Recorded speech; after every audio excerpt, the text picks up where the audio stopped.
కేంద్ర మంత్రి గారితో స్వయంగా బాబు గారు మాట్లాడారు. దానికి ఒక విధానం ఎతికి దాన్ని ఎట్లా చేయాలని దానిపైన కొంత వర్కౌట్ చేస్తున్నాం. రెండోది విజిలెన్స్ పెట్టి చేసిన మంచి పనులు కూడా 10%, 15%, 20% హోల్డ్ చేశారు. ఆ విజిలెన్స్ ఎంక్వైరీ పూర్తి చేసి ఆ డబ్బులు తిరిగి ఇప్పించే బాధ్యత కూడా మేము తీసుకుంటామని ఈ సభాముఖంగా కార్యకర్తలందరికీ నేను హామీ ఇస్తూ, ఈరోజు మనం గెలిచాం. 3 పార్టీలు కలిసికట్టుగా గెలిచాం. Telugu Desam party, Janasena party, Bharatiya Janata party కలిసికట్టుగా పనిచేశాం. సిద్ధాంతాలు వేరైన ఆలోచన ఒకటే, అది ఆంధ్ర రాష్ట్రం అన్ని రంగాల్లో నంబర్ 1 ఉండాలని. వేరే వేరే పార్టీలు వేరే సిద్ధాంతాలు ఉండొచ్చు, కానీ మన పార్టీ ఆలోచన ఒకటి ఉంటుంది.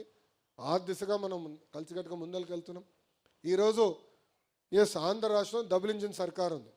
కేంద్రంలో నరేంద్ర మోడీ గారు, ఆంధ్ర రాష్ట్రంలో బాబు గారు ఇద్దరు కలిసికట్టుగా పనిచేస్తున్నారు కనుకనే మనం ఈరోజు ముందరికి వెళ్ళగలుగుతున్నాం.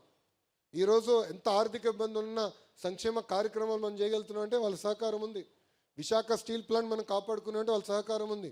రైల్వే జోన్ వచ్చిందంటే వాళ్ళ సహకారం ఉంది. రేపు కర్నూలులో ఏకంగా మనకి హైకోర్టు బెంచ్ వస్తుంది, దాని కూడా కేంద్ర ప్రభుత్వ సహకారం ఉంది.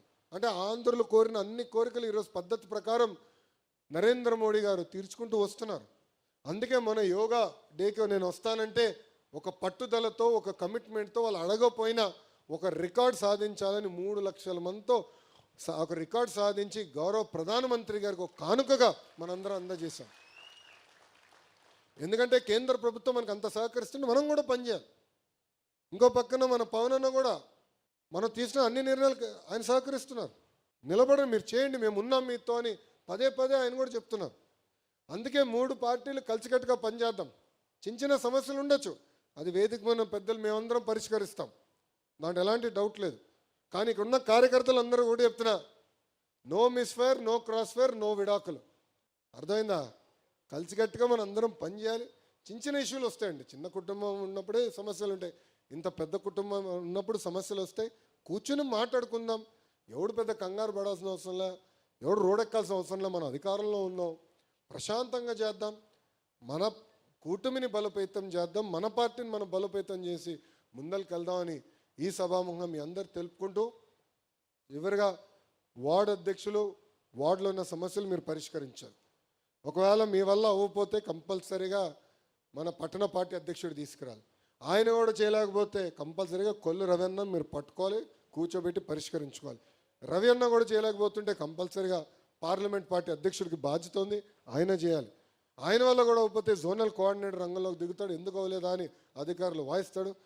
ఆయన వల్ల కూడా అవ్వకపోతే పల్లా గారికి చెప్తారు, దాని తర్వాత నేను దిగుతాను. ప్రాసెస్ ఫాలో అవుదాం.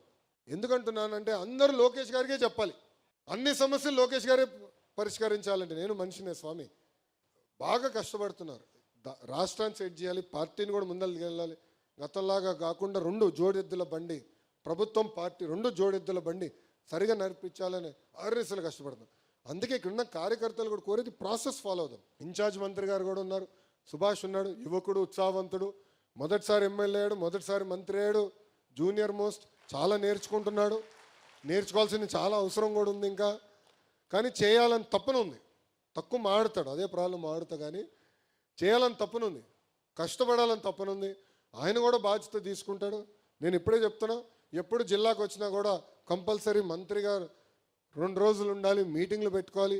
రొటేషన్లో ఒక్కొక్క నియోజకవర్గంలో మీటింగ్ పెట్టుకుని అక్కడున్న సమస్యలు ఉంటే డైరెక్ట్గా తెలుసుకుని పరిష్కరించాల్సిన బాధ్యత కూడా ఆయన తీసుకోవాలని ఈ సభాముఖంగా ఇన్ఛార్జ్ మంత్రి గారు కూడా నేను తెలియజేస్తూ, ఇది కార్యకర్తల సమావేశం. ఆ రూమ్లో అందరితో ఫోటో దిగిన తర్వాతనే నేను వెళ్తా. సో ఎవరు కంగారు పడాల్సిన అవసరంలా, ప్రశాంతంగా చేద్దాం, శాంతియుతంగా చేసుకుందాం, క్రమశిక్షణతో అందరితో, చివరి వ్యక్తితో ఫోటో దిగిన తర్వాత నేను వెళ్తా. అవసరంతో భోజనం ఇచ్చేదానికి